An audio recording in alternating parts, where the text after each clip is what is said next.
The Secret Garden by Frances Hodgson Burnett. Chapter 10. Dickon. The sun shone down for nearly a week on the secret garden. The secret garden was what Mary called it when she was thinking of it. She liked the name, and she liked still more the feeling that when its beautiful old walls shut her in, no one knew where she was. It seemed almost like being shut out of the world in some fairy place. The few books she had read and liked had been fairy story books, and she had read of secret gardens in some of the stories. Sometimes people went to sleep in them for 100 years, which she had thought must be rather stupid. She had no intention of going to sleep, and in fact, she was becoming wider awake every day which passed at Misselthwaite. She was beginning to like to be out of doors. She no longer hated the wind, but enjoyed it. She could run faster and longer, and she could skip up to 100. The bulbs in the secret garden must have been much astonished. Such nice clear places were made around them that they had all the breathing space they wanted, and really, if Mistress Mary had known it, they began to tear up under the dark earth and work tremendously. The sun could get at them and warm them, and when the rain came down, it could reach them at once, so they began to feel very much alive. Mary was an odd, determined little person, and now she had something interesting to be determined about. She was very much absorbed indeed. She worked and dug and pulled up weeds steadily, only becoming more pleased with her work every hour, instead of tiring of it. It seemed to her like a fascinating sort of play. She found many more of the sprouting pale green points than she had ever hoped to find. They seemed to be starting up everywhere, and each day she was sure she found tiny new ones, some so tiny that they barely peeped above the earth. There were so many that she remembered what Martha had said about the snowdrops by the thousands, and about bulbs spreading and making new ones. These had been left to themselves for 10 years, and perhaps they had spread, like the snowdrops, into thousands. She wondered how long it would be before they showed that they were flowers. Sometimes she stopped digging to look at the garden and tried to imagine what it would be like when it was covered with thousands of lovely things in bloom. During that week of sunshine, she became more intimate with Ben Weatherstaff. She surprised him several times by seeming to start up beside him as if she sprang out of the earth. The truth was that she was afraid that he would pick up his tools and go away if he saw her coming, so she always walked toward him as silently as possible. But in fact, he did not object to her as strongly as he had at first. Perhaps he was secretly rather flattered by her evident desire for his elderly company. Then also, she was more civil than she had been. He did not know that when she first saw him, she spoke to him as she would have spoken to a native, and had not known that a cross, sturdy old Yorkshire man was not accustomed to salaam to his masters, and be merely commanded by them to do things. "Thou'rt like the robin," he said to her one morning when he lifted his head and saw her standing by him. "I never knows when I shall see thee or which side thou'll come from." "He's friends with me now," said Mary. "That's like him," snapped Ben Weatherstaff. making up to the women folk just for vanity and flightiness.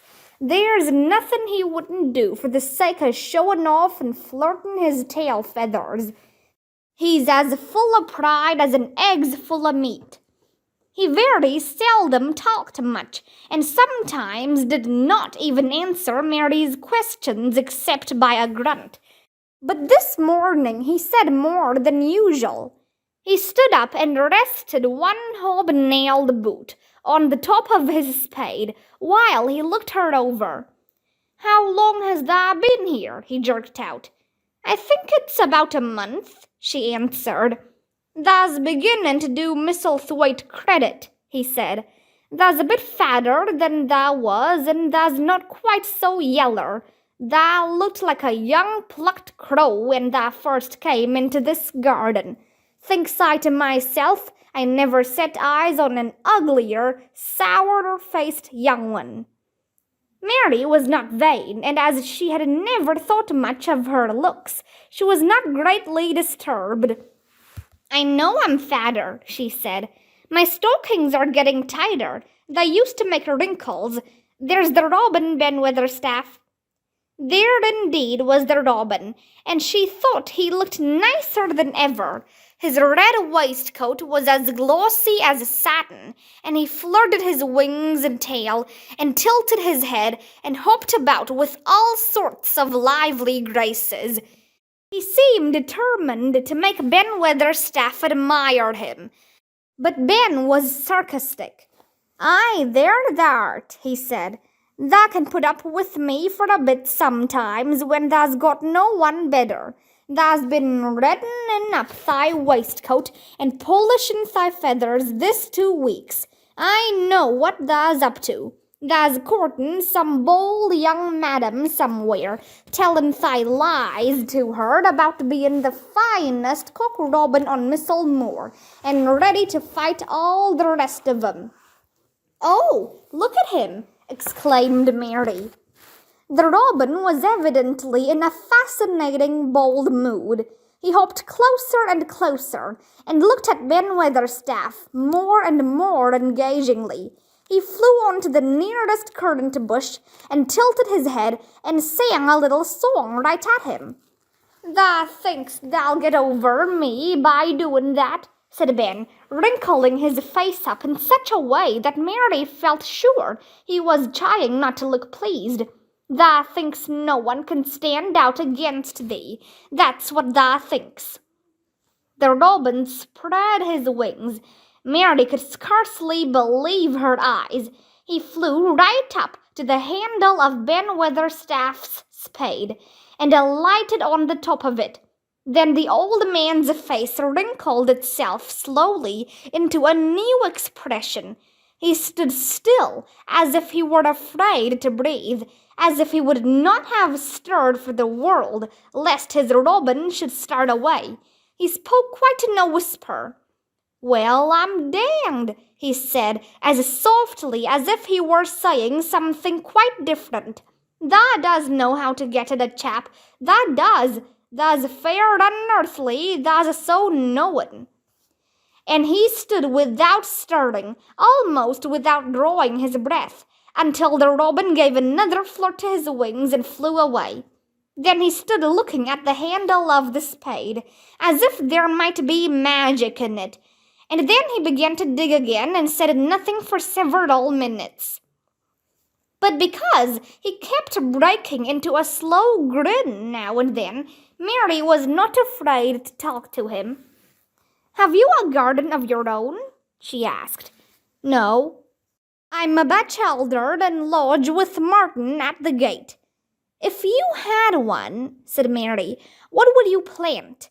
"Cabbages and taters and onions." "But if you wanted to make a flower garden," persisted Mary, "what would you plant?" "Bulbs and sweet-smelling things, but mostly roses." Mary's face lighted up. "Do you like roses?" she said. Ben Weatherstaff rooted up a weed and threw it aside before he answered. "Well, yes, I do. I was learned that by a young lady I was gardener to. She had a lot in a place she was fond of, and she loved 'em like they was children, or robins. I've seen her bend over and kiss 'em. He dragged out another weed and scowled at it. That were as much as 10 years ago. Where is she now? Asked Mary, much interested.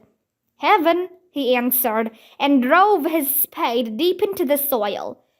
According to what Parson says. What happened to the roses? Mary asked again, more interested than ever. They was left themselves. Mary was becoming quite excited. Did they quite die? Do roses quite die when they are left themselves? She ventured. Well, I'd got to like 'em, and I liked her, and she liked him, Ben Weatherstaff admitted reluctantly. Once or twice a year I'd go and work at 'em a bit, prune 'em and dig about the roots. They run wild, but they was in rich soil, so some of 'em lived. When they have no leaves and look gray and brown and dry, how can you tell whether they are dead or alive? Inquired Mary. Wait till the spring gets at 'em. Wait till the sun shines on the rain and the rain falls on the sunshine, and then thou'll find out. How? Cried Mary, forgetting to be careful. Look along the twigs and branches, and if thou sees a bit of a brown lump swelling here and there, watch it after the warm rain and see what happens. He stopped suddenly and looked curiously at her eager face. Why does thou care so much about roses and such all of a sudden? He demanded. Mistress Mary felt her face grow red. She was almost afraid to answer. I want to play that I have a garden of my own, she stammered. There is nothing for me to do. I have nothing, and no one.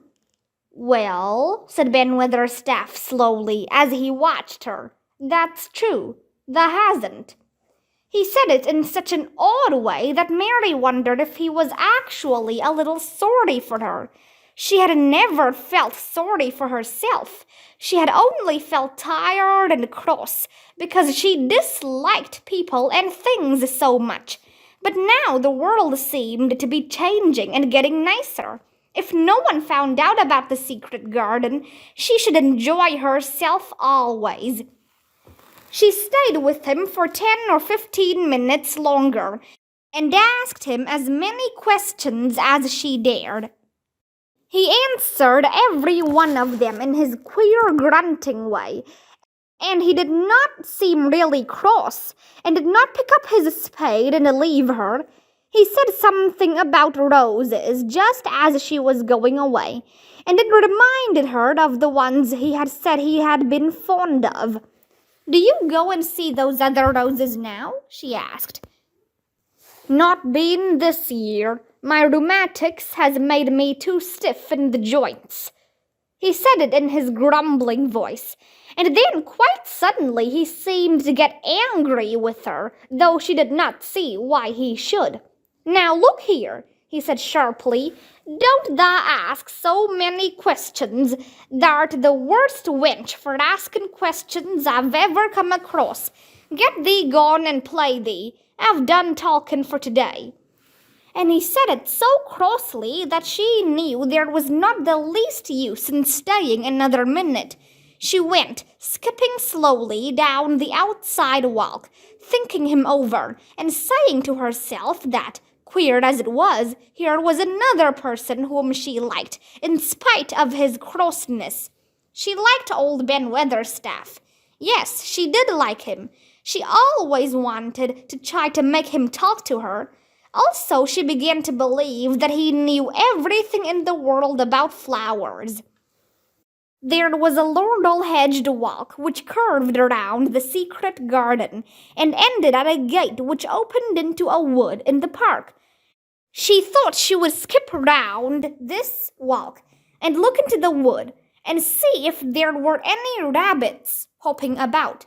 She enjoyed the skipping very much, and when she reached the little gate, she opened it and went through, because she heard a low, peculiar whistling sound, and wanted to find out what it was. It was a very strange thing indeed. She quite caught her breath as she stopped to look at it. A boy was sitting under a tree, with his back against it, playing on a rough wooden pipe.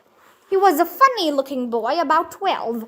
He looked very clean, and his nose turned up, and his cheeks were as red as poppies, and never had Mistress Mary seen such round and such blue eyes in any boy's face. And on the trunk of the tree he leaned against, a brown squirrel was clinging and watching him. And from behind a bush nearby, a cock pheasant was delicately stretching his neck to peep out. And quite near him were 2 rabbits sitting up and sniffing with tremulous noses. And actually it appeared as if they were all drawing near to watch him and listen to the strange low little call his pipe seemed to make. When he saw Mary, he held up his hand and spoke to her in a voice almost as low as and rather like his piping.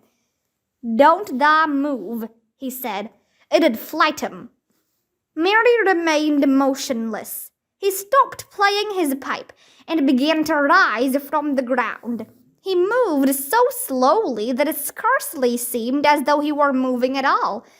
But at last he stood on his feet, and then the squirrel scampered back up into the branches of his tree. The pheasant withdrew his head, and the rabbits dropped on all fours and began to hop away, though not at all as if they were frightened. "I'm Dickon," the boy said. "I know thou'rt Miss Mary." Then Mary realized that somehow she had known at first that he was Dickon. Who else could have been charming rabbits and pheasants as the natives charm snakes in India? He had a wide, red, curving mouth, and his smile spread all over his face. "I got up slow," he explained, "because if thou makes a quick move, it startles 'em. A body has to move gentle and speak low when wild things is about." He did not speak to her as if they had never seen each other before, but as if he knew her quite well. Mary knew nothing about boys, and she spoke to him a little stiffly because she felt rather shy. "Did you get Martha's letter?" she asked. He nodded his curly, rust-colored head. "That's why I come." He stooped to pick up something which had been lying on the ground beside him when he piped. "I've got the garden tools. There's a little spade and rake and a fork and hoe. They are good uns. There's a trowel, too, and the woman in the shop threw in a packet of white poppy and one of blue larkspur when I bought the other seeds." "Will you show the seeds to me?" Mary said. She wished she could talk as he did. His speech was so quick and easy. It sounded as if he liked her and was not the least afraid she would not like him, though he was only a common moor boy in patched clothes and with a funny face and a rough, rusty red head. As she came closer to him, she noticed that there was a clean, fresh scent of heather and grass and leaves about him, almost as if he were made of them. She liked it very much, and when she looked into his funny face with the red cheeks and round blue eyes, she forgot that she had felt shy. "Let us sit down on this log and look at them," she said.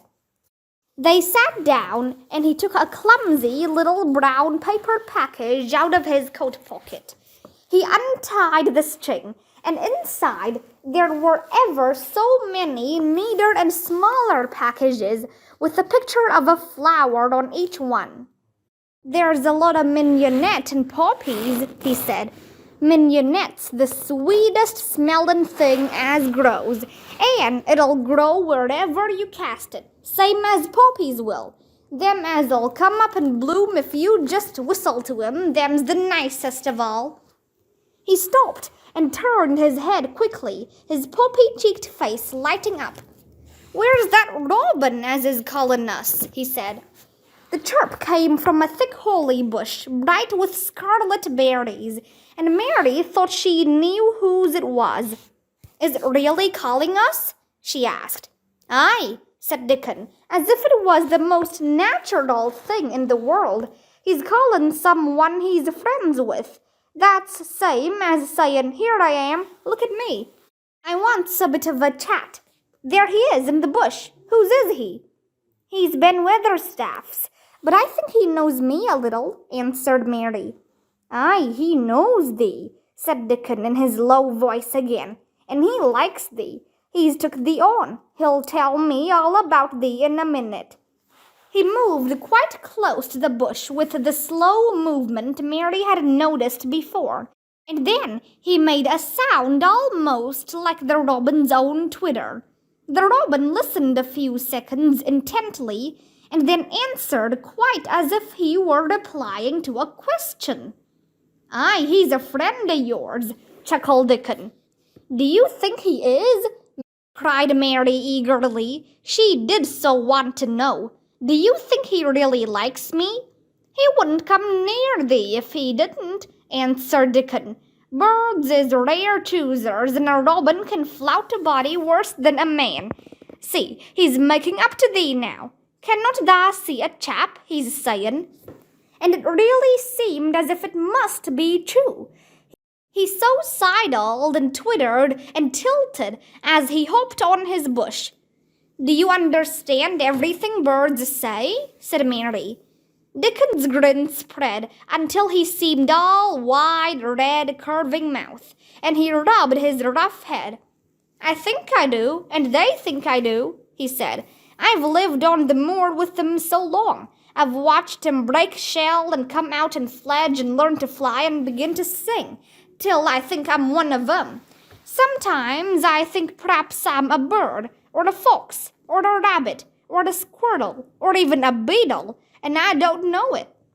He laughed and came back to the log and began to talk about the flower seeds again. He told her what they looked like when they were flowers. He told her how to plant them and watch them and feed and water them. "See here," he said suddenly, turning round to look at her. "I'll plant them for thee myself. Where is thy garden?" Mary's thin hands clutched each other as they lay on her lap. She did not know what to say, so for a whole minute she said nothing. She had never thought of this. She felt miserable, and she felt as if she went red and then pale. "Tha's got a bit of garden, hasn't thou?" Dickon said. It was true that she had turned red and then pale.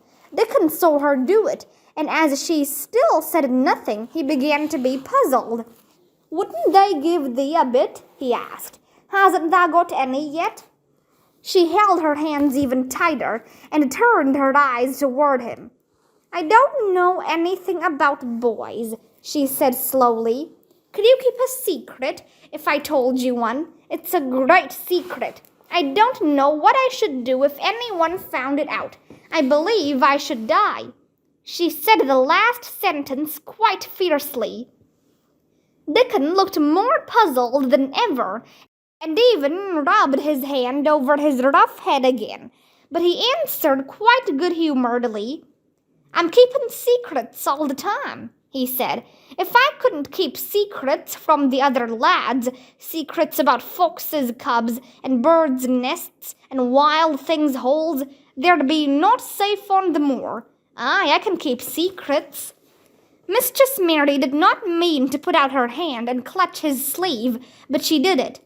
"I've stolen a garden," she said very fast. "It isn't mine. It isn't anybody's. Nobody wants it. Nobody cares for it. Nobody ever goes into it. Perhaps everything is dead in it already. I don't know." She began to feel hot and as contrary as she had ever felt in her life. "I don't care. I don't care. Nobody has any right to take it from me when I cared about it, and they don't. They're letting it die, all shut in by itself," she ended passionately, and she threw her arms over her face and burst out crying. Poor little Mistress Mary. Dickon's curious blue eyes grew rounder and rounder. "Hey," he said, drawing his exclamation out slowly, and the way he did it meant both wonder and sympathy.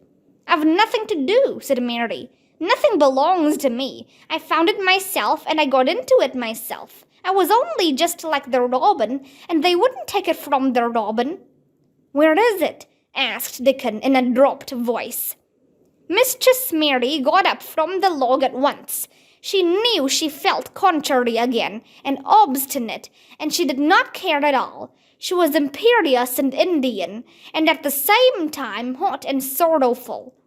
"Come with me, and I'll show you," she said. She led him round the laurel path and to the walk where the ivy grew so thickly. Dickon followed her with a queer, almost pitying look on his face. He felt as if he were being led to look at some strange bird's nest, and must move softly. When she stepped the wall and lifted the hanging ivy, he started. There was a door, and Mary pushed it slowly open, and they passed in together.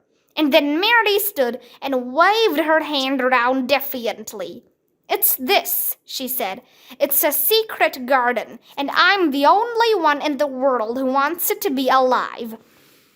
Dickon looked round and round about it, and round again. "Hey," he almost whispered, "it is a queer, pretty place. It's like as if a body was in a dream."